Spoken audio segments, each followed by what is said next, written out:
Hello friend, Janvi YouTube channel में आप सभी का फिर से एक बार स्वागत है।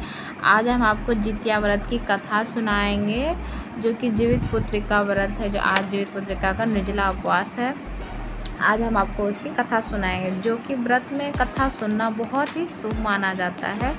बिना कथा सुने हमारे व्रत को अधूरी मानी जाती है। चलिए कथा की शुरुआत करते हैं। और सबसे पहले जीवित पुत्रिका व्रत की आप सभी को हार्दिक शुभकामनाएं। और कथा स्टार्ट करने से पहले आप सभी को मेरे चैनल को सब्सक्राइब कीजिए, लाइक कीजिए अगर आगे वीडियो पसंद आए तो। अब चलिए कथा सुनाते हैं आपको। चील सियारन की कथा जो है बहुत ही प्रसिद्ध है।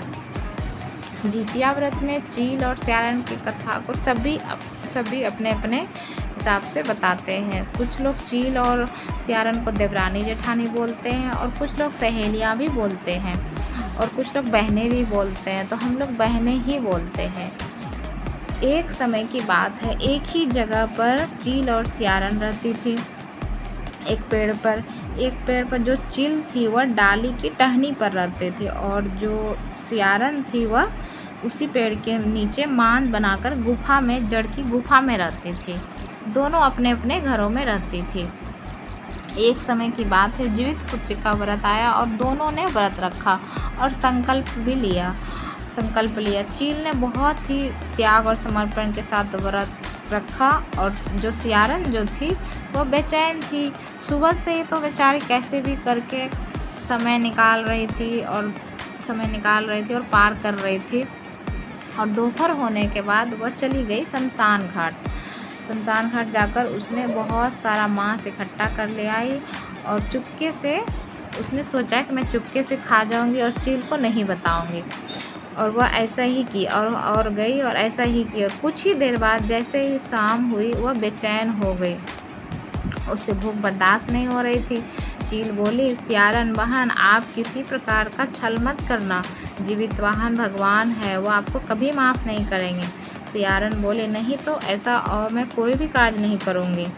लेकिन जैसे ही शाम हुआ वो उससे भूख बर्दाश्त नहीं हुआ। वह हड्डी चिबाने लगी और कट कट की उसके आवाज़ आने लगी। तभी चील बोली, उसको तो आवाज़ आने लगा कुछ, तो तभी चील बोली, बहन देखो, भगवान, जितवान भगवान सब देखते हैं। मुझे नहीं पता, लेकिन वो सब कुछ देखते हैं। इसलिए तुम किसी प्रकार का गलत छल मत करना, जिससे कि तुम्हें ये व्रत में कोई ये हो। तो तभी सियारन बोली, नहीं बहन, ऐसा कुछ भी नहीं है। मैं सुबह से ही भूखी हूँ, मैं क्या करूँ। मेरे पेट से इधर लेटती हूँ तो इधर करवट की आवाज़ आती है, इधर करो तो मेरा हड्डी कड़कड़ कर रही है, इसलिए तुम्हें कटकट की आवाज़ आ रही होगी। सियारन बोली, तभी ठीक है। फिर दोनों अपने अपने घरों में सो गई। और सुबह जब हुई तो फिर जब सुबह हुई तो चील जो है किसी गौशाले में गई और वहाँ से दूध लेकर आई, और उसने पूजा पाठ करके अपना व्रत का पारण किया। और सियारन जो थी उसने तो व्रत को खंडित कर चुका था, इसलिए उसने व्रत का पारण का कोई नियम नहीं किया। बस उसने ऐसे ही खाना खाया और दोनों ने व्रत को पूर्ण किया। एक समय की बात है, कुछ ही दिन बाद दोनों की मृत्यु हो गई, और अगले जन्म में एक राजा के घर में चील जो है वह बनी दासी, और सियारन जो बनी वह रानी बनी। अगले जन्म में, इस जन्म में तो चील और सियारन थी, और अगले जन्म में रानी और दासी बनी।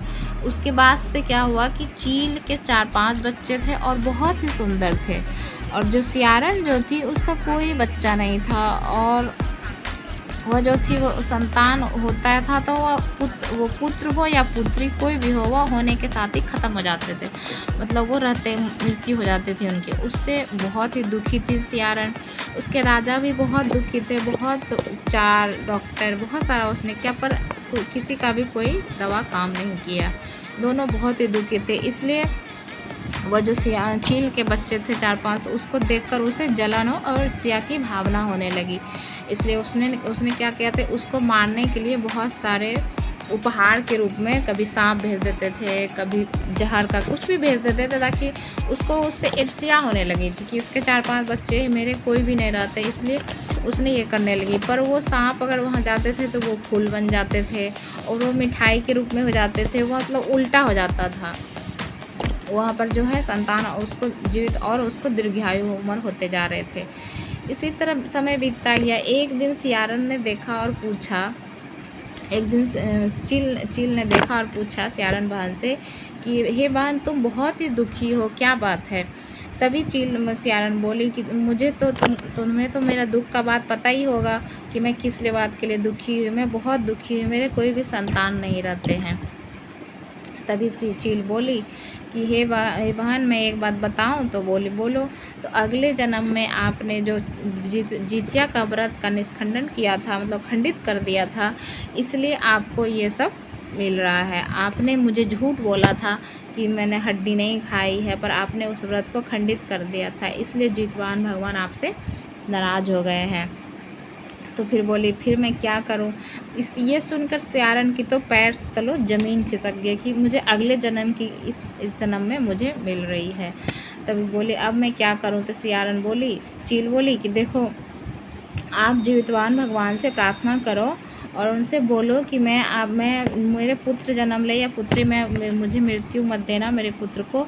मैं आपका व्रत पूरी श्रद्धा और मन से संकल्प लेकर करूँगी ताकि मुझे भी पुत्र की प्राप्ति हो। बोली ठीक है। फिर चील सियारन ने भी सोचा ठीक है, अगले वो करने लगी और उसने संकल्प लिया कि मुझे पुत्र या पुत्री जो भी होगा मैं जितवान भगवान का पूजा करूँगी। समय बीतता जा रहा था। फिर एक दिन जितिया का व्रत आया और उसका ऐसा ही हुआ, उसके पुत्र पुत्री हुए पर उनकी मृत्यु नहीं हुई। उसने व्रत भी रखा और निर्जला उपवास करके व्रत को खंडित नहीं किया। इस तरह से ही उसके पुत्र की मृत्यु भी नहीं हुई और सभी बहुत प्रसन्न हुए।